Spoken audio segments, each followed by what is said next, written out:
Welcome to Donmar TV News Channel. Pinag-iisipan na ni Bongbong Marcos na tumakbo sa pagkapangulo o anumang posisyon sa 2022 elections. Sabi ni Marcos sa programang Laging Handa sa PTV4, tatakbo siyang pangulo kung makikita niyang meron siyang tsansang manalo. The alliances are becoming very important. I try to go down to the grassroots level para malaman magandang numero mo sa survey, totoo ba yan?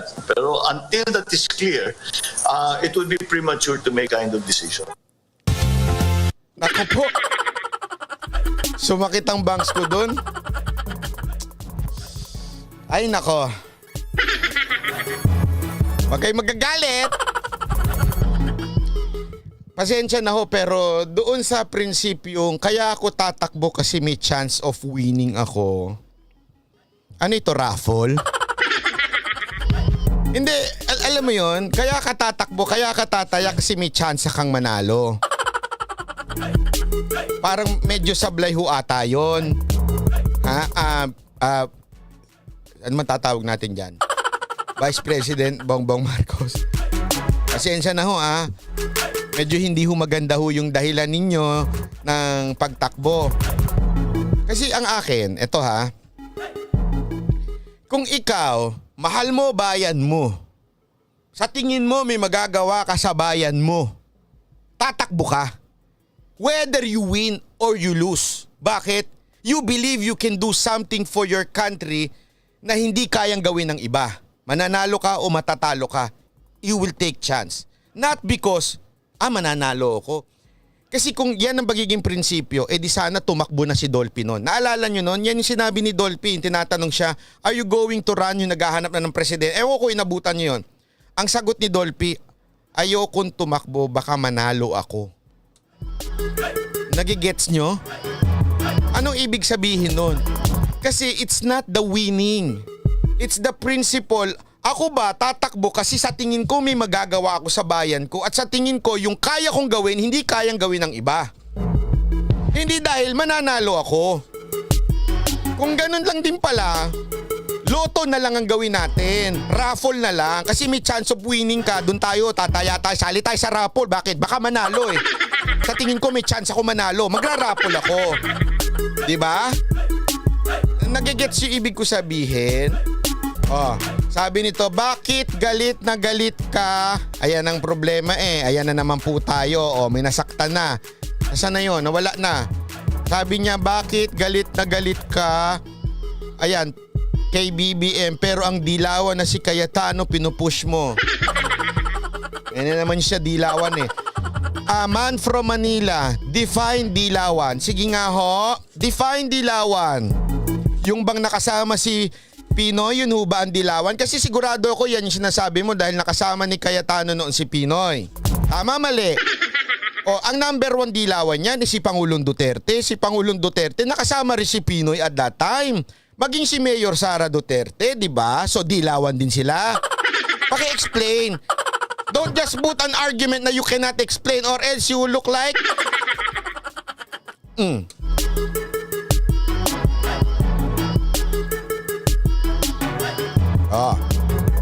Diba?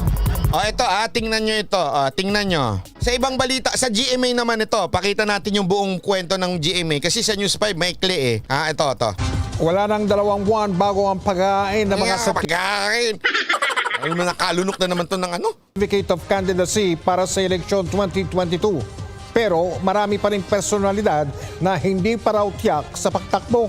Yan ang tinutukan ni Sandra Aguinaldo.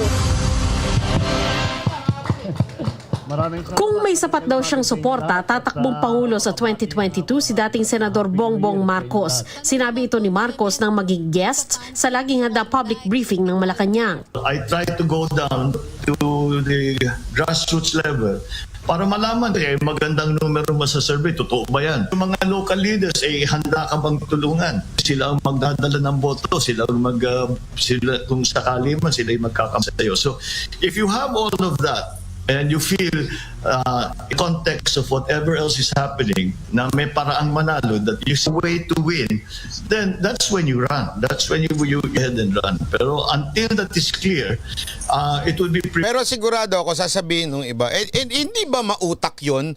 Hindi ho ba tama yung ganong klaseng pananaw na tatakbo lang ako kung may chance of winning ako? Mautak naman yon.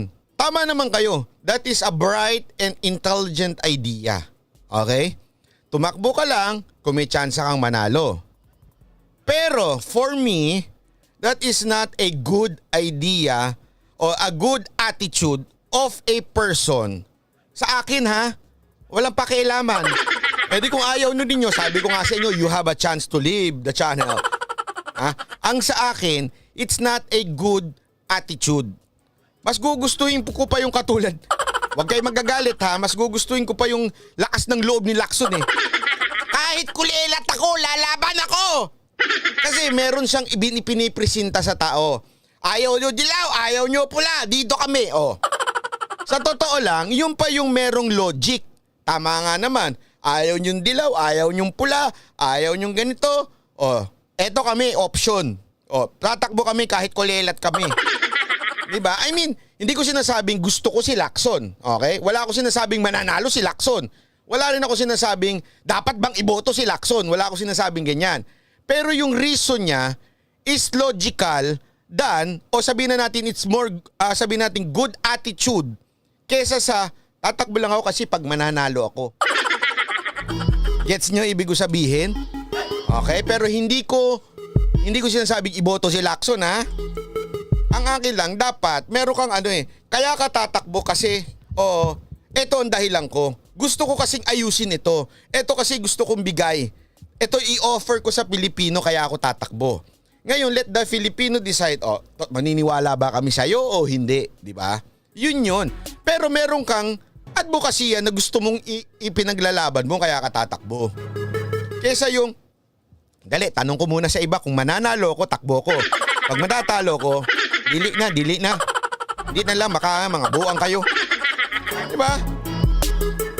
mature to make kind of decision.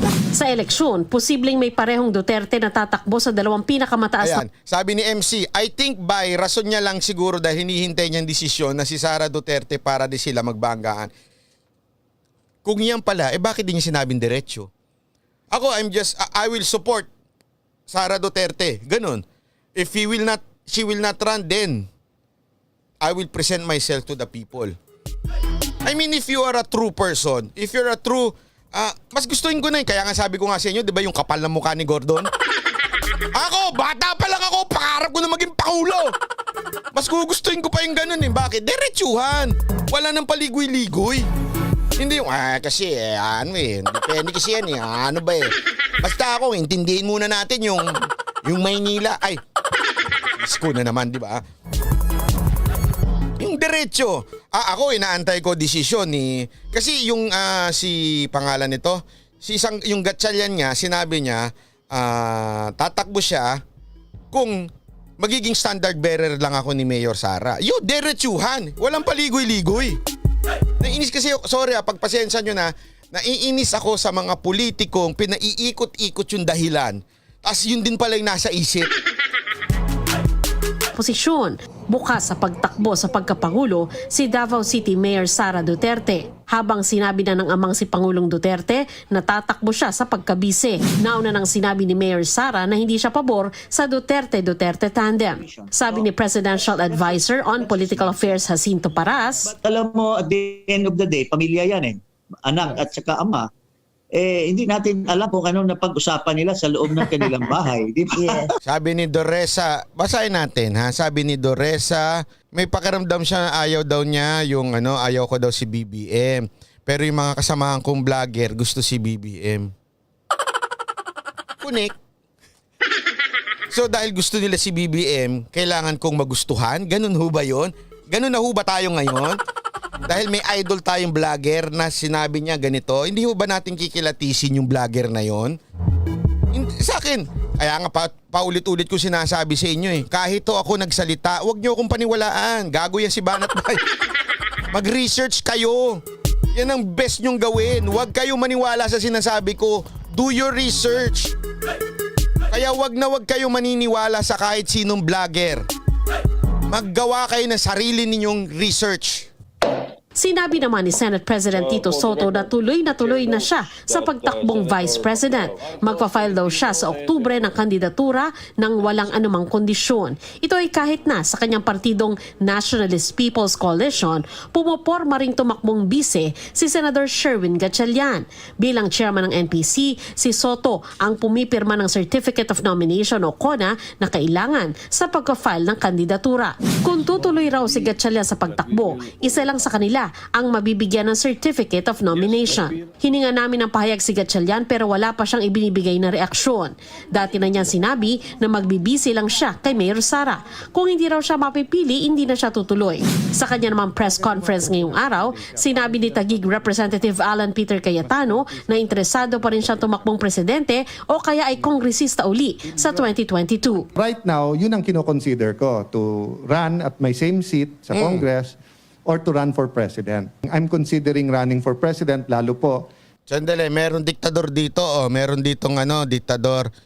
Parang gusto tayong kontrolin. Sabi ni Enrique Galang. Papasahin natin yon. Wait lang Grace Live pa. Sabi niya, kung di ka maka-BBM, wag mo nang banggitin. Sarilihin mo na lang. Bakit? Sino ka para sabihin mong sarilinin ko lang? Hindi ko pwede ibigay opinion ko. Bawal na hubang kalayaan. May kalayaan. Andali meron ba tayong kalayaan sa bayan natin o wala ho tayong kalayaan? Bakit ganon? Bakit kailangan pigilan, ha? Hondaling, maraming salamat po. Thank you very much, ha? Ito na, yung favorite ninyong kaaway. Ito na yung favorite ninyong kaaway. Kung wala naman pong magte-take up nung 10,000 at 5-year plan.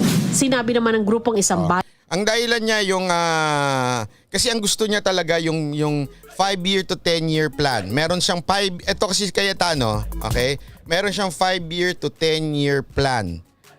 Kaya siya gusto niyang tumakbong presidente. Okay? Pero wait lang. Baka sasabihin niyo, di Cayetano ka eh. May mga iyakin. Excuse me po. Lagi niyong tatandaan, ang akin lamang po, lagi niyong tatandaan, Mayor Sara ang una. Pag hindi tatakbo si Mayor Sara, Senator Bongo ako. Kung hindi tatakbo si Senator Bongo, kay Cayetano ako. Okay? Malinaw yan. Hindi ako paligoy-ligoy. Hindi, pag-isipan ko pa. Hindi. Isip tayo, isip. Hindi, yun na. Alam ko yung pinaglalaban ng tatlo eh. Si Mayor Sara, continuity. Si Senator Bongo, continuity din. Ito, alam ko yung 5 to 10 year plan niya. At least alam ko hindi yung, iisip pa kami. Iniisip namin kung mananalo. O kaya iniisip namin yung lunsod namin. Tsaka na politika. Ayoko sa ganun. At saka ito lang talaga, masasabi kong tatlong loyal kay Pangulong Duterte. Given na si Mayor Sara, siyempre, asa anak yun. Senator Bongo, obvious ba? Kasama na yan ng pamilya na yan eh. At itong si Senator, si Cayetano, na kahit ilang beses nang nalaglag, loyal pa rin kay Pangulong Duterte. So, ako, sa akin lang yan lang tatlo sa akin. Kung ayaw ninyo, di wag nyo akong pigilan. Bakit nyo ba ako gustong pigilan sabihin yun? Paano ba, Natbay, kung sakaling tumakbo si Cayetano tapos tumakbo si Sara Duterte? Mga tanong na mga tanga. Kakasabi ko lang si Sara Duterte nga ang una ko Tsaka pag tumakbo si Cayetano, tumakbo si Sara Duterte. Kayo na sumagot, sino iboboto ko? Si Sara Duterte nga tumakbo. Paano ba, Natbay, kung tumakbo si Cayetano? Si Senator Bongo, boboto mo ba? Sabi ko lang nga si Mayor Sara Duterte, si Senator Bongo, tsaka pa si Cayetano. Tanga! Ay, sorry. Pasensya na. Sige, Banat, sabi nito, Banat by give them another 5 seconds para umalis. Babay na po. Yung mga pikon po, yung ayaw makarinig ng katotohanan, layas na po kayo. Wala akong problema. Okay, wala akong problema. I appreciate. Kesa naman masasaktan kayo, tapos pag uwi nyo, iiyak-iyak kayo. Huwag ganoon.